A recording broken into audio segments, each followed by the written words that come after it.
Morning guys, a few days to New Year and I am driving a V-Class.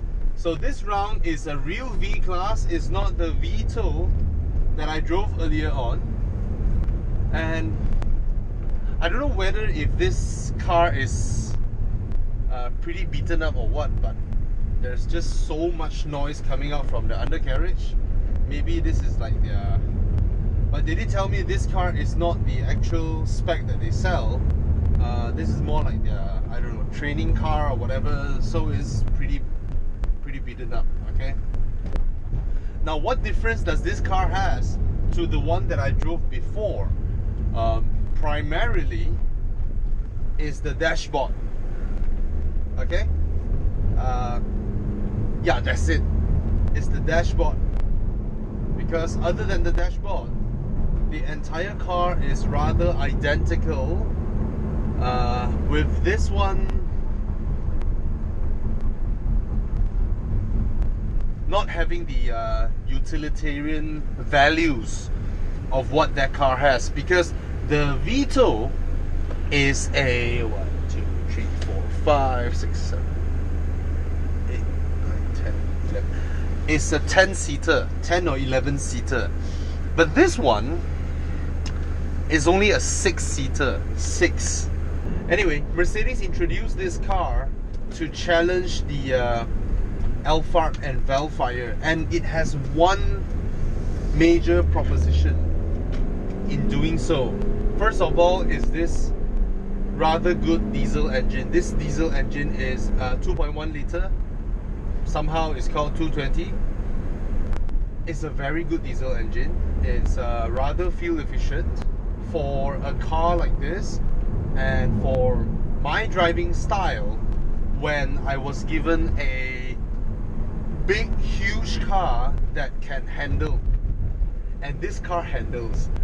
It's big, it rolls about, but in the same way, if you watch my Jeep Wrangler video, in the same way that that car is entertaining to drive, this is also entertaining to drive as well, because this car is big, is heavy, is fantastic in terms of its size.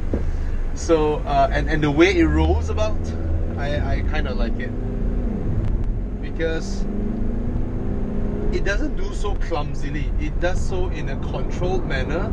So in terms of handling, this car handling and performance, now of course the Vellfire has the two, Vellfire or Alphard, they have the 3.5 litre, which is a powerhouse, guzzles as well. Of course that engine is way faster than this, but this one is very torquey at the low end, after the initial diesel turbo lag, okay? After the turbo lag is have some fun. Drive up here, come back down. Woohoo! Anyway, so after the initial turbo lag, this engine is fantastic. It pulls and pulls, and it doesn't consume a lot of fuel. So this makes this car having a unique proposition. It handles better. It is torqueier. Arguably, one of these traits isn't important for the Vellfire and Alphard category buyers, because nobody wants to throw this car into a corner, especially when it's full of human beings and torsos and limbs and all that. Nobody would do that, even though this one drives better. But other than that, I gave the Vito a pass because, first of all, it is 100,000 ringgit cheaper than those boys. Of course, this is the old one, okay? It is 280,000 ringgit in the Vito. But this guy here is 400 over 1,000 ringgit, okay? Which makes it par on par with the top spec 3.5 litre Alphard that Toyota sells. And that one, the Vito, has another proposition that nobody has a solution apart from the Hyundai Starex. which is a proper capacity that can take a full family.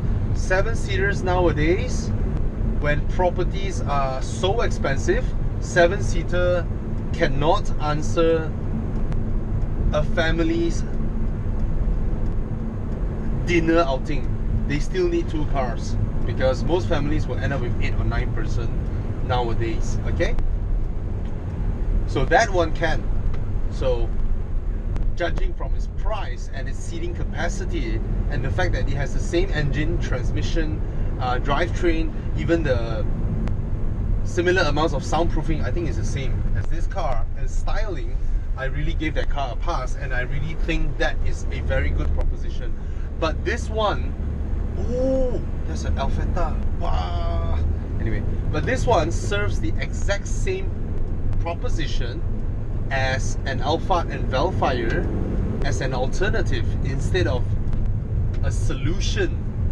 So when I come to think about this one, then I was like, then I will judge it on a different thing.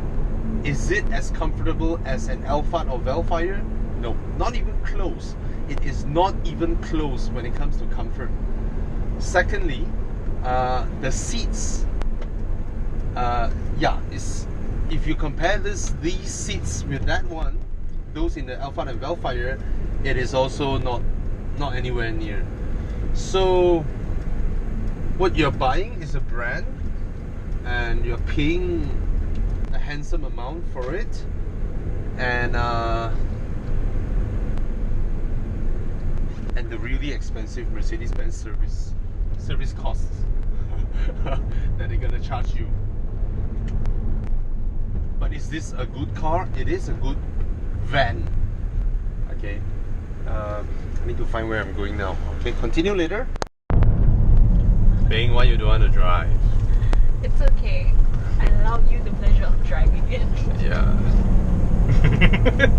Why you don't want to drive? Because you look so happy driving it. Hi, Vellfire. Well, there's one thing that the Vellfire can't do. What? Flying over those speed bumps. Yeah, I'm quite amazed at how much you can just fly over the speed bump. Yeah, because they will just scrape off their bumpers. Yeah, and this guy just...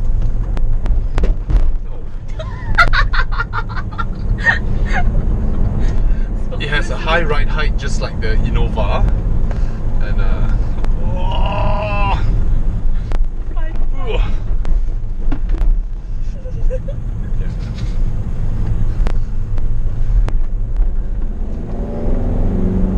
it does still feel exactly the same as the Vito that I drove.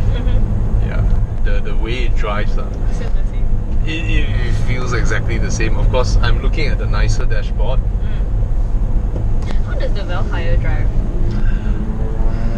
It doesn't handle like this one. So this one handles better? Slightly. Okay. But the Vellfire is... how do I put this? The soundproofing, the refinement of the ride. You see, that car, the Vellfire, right? It started off as like the engineers in Japan, when they built the thing, they memang consciously know and wanted to make it into a comfortable car. This guy started life as a van, and then they tarted it up to be a V-Class. So it's very different. The baseline where it starts is very different. Yeah, so this one, that's why it still drives, it still rides, yeah, like a fan. The feeling, the sensation, you know, you hear that little rattles, right? Yep. Yeah, those things are there. And the thing is this, to me, this brand represents something. Mercedes-Benz invented the automobile. They were always at the forefront of technology. They have invented so many things and contributed so much for the evolution of the automobile industry.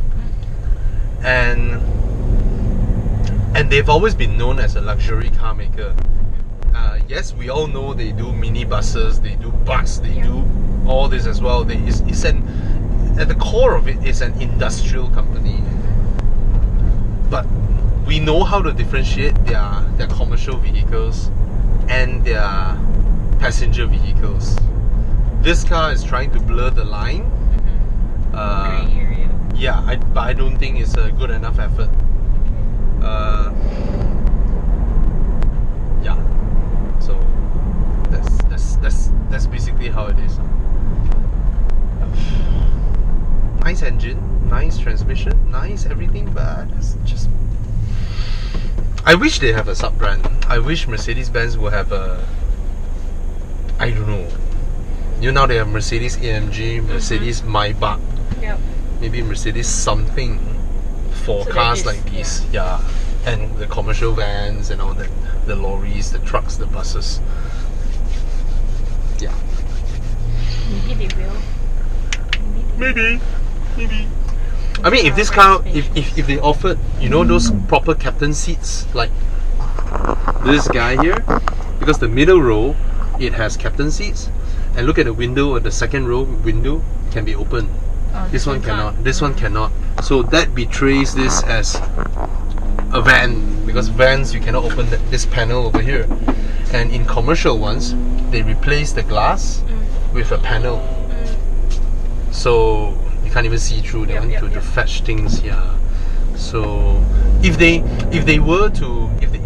would re-engineer the rear hatch to have a split opening, and maybe the doors to be able to wind down the window, and if they add some more layers of soundproofing, because this door, right, obviously they can re-engineer the glass or something like that. They can do it one if they want to, but they did not. So to me, it's a good alternative. It's a good alternative for those who. Oh, another thing. If you drive the Alphard Vellfire, the previous gen one, not the current generation, the previous one, if you drive them at highway speeds of 170, 180, right, they're rather floaty one. Okay, like wood Floaty, yeah, them Japanese cars, right? Yep. This one doesn't. This one doesn't. But, oh my god. Shit. That's Show. SLS AMG. That is a very fantastic car, totally destroyed by the guy. Yeah. Because that's not the AMG GT. The AMG GT is the cheaper version of the SLS AMG. That is the SLS AMG, the one with the gull wing doors. And the guy made it like that. Yeah. It stands out. It caught our attention. Yeah. I kind of fit the theme that we're talking about, right? That this brand carries so much, but yeah, I guess that's the review. Shortest ever. Sweet! Happy New Year! Happy New Year! Oh, earlier on I did the Vito, which is really a van, and then this round Mercedes-Benz passed me the V-Class, which technically speaking is also a close relative to the Vito, but it is slightly better garnished up. Okay, now the one that you guys will be buying will have powered doors. Of course, this one is the test unit. It doesn't come with the powered doors, and this one is the 6-seater option, which means you get loads of leg room over here and at the back as well. These seats are adjusted in a way that is, ouch, hit my head there. See, a lot of leg room. But the thing is, another thing will be, if you buy this car with the 7-seater option, it also means that you still get boot space, loads of it. Look at this compartment, nicely designed. That means you get to cover your things, hiding it from view. And then there's some storage here. Why is there a storage? Because they can't make something that is flimsy. It has to be somewhat like a box so that it's sturdy. And since it's a box, better to have some compartment in there, and then there you go. Now, is this an actual replacement for a Vellfire or an Alphard? Mercedes might want to pitch it that way, but I do not think so, because the car just feels very van-ish. Yes, you have interior ambient lighting, you have those nice garnishing, but those are garnishing and it doesn't really create the feel that this is a very luxurious people carrier. Okay, I mean, you may have power doors and all that, but look at these seats. They are almost identical to the ones here, and they just don't, you know, when I was reviewing the Vito, because it was a 3-row setup, that means it is able to really carry a big family, 10-11 packs. But this one is a 6-seater, and if you are expecting the 7-seater, then it's a direct rival to the Alphard and Vellfire, and that two car is a lot more comfortable than this. Yes, this car might corner better, this car might have better low-end torque, a more sensible drivetrain combination, I would say, because the diesel engine is noisy outside, but it's very smooth and very nice inside. And hi Beng. Yeah. Okay, I don't want to. Oh yeah, Happy New Year. And this guy here, even though it has a much better looking dashboard, but I don't think the dashboard is worth 150,000 ringgit compared to the Vito. Yes, the Vito doesn't look luxurious at all based on the dashboard, but to me this one is still rather vanish, very van-ish compared to the Alphard and Vellfire. And the window here, this one, you can't roll it down. You cannot. Okay. As for this one as well, it's not like the V-Class. The V-Class can be open. So all in all, it might look like a very promising alternative and priced at 400 over 1,000 ringgit, but I would say the Vito is a smarter buy, but both of them are not directly comparable to an Alphard or Vellfire in actual sense. Okay, so do I enjoy hooning this compared to an Alphard Vellfire? Yes, because this car handles, but that's not the point of these cars. That is not the point. And then you come over here, there's a large compartment, and that's about it. So the whole car, except for these garnishing that appear somewhere, is actually rather crude. The plastics, the way you shift the seats and all that, is actually rather crude. So nice if it is about maybe 340 or 350k compared to the Vito. The Vito is 290, right? But 400 over 1,000? Meh. I'm sorry. Nice looking dashboard, but again, the dashboard is not worth 150,000 ringgit. You can buy a Vito and then buy a half cut from Europe and slot in the entire dashboard. Okay? Yeah, I think that's about it. Oh yeah, you get the generic standard steering. And this guy here, it may look like wood, but no man, it's not wood. This is total plastic. Okay? So yeah, that's about it. Nothing much to see here. I have to be amazed with Mercedes, the way they cross-share their components, because this fits right into the C-Class. This guy here as well. And I have to applaud Mercedes in certain way. They are like, screw it, just put it in. Just put the exact same thing.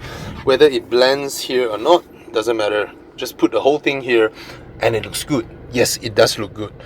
Steering wheel, screw it. Let's put the same steering wheel as the C63 AMG. It is here, except this part is not flat. That's it. This is the exact same steering wheel.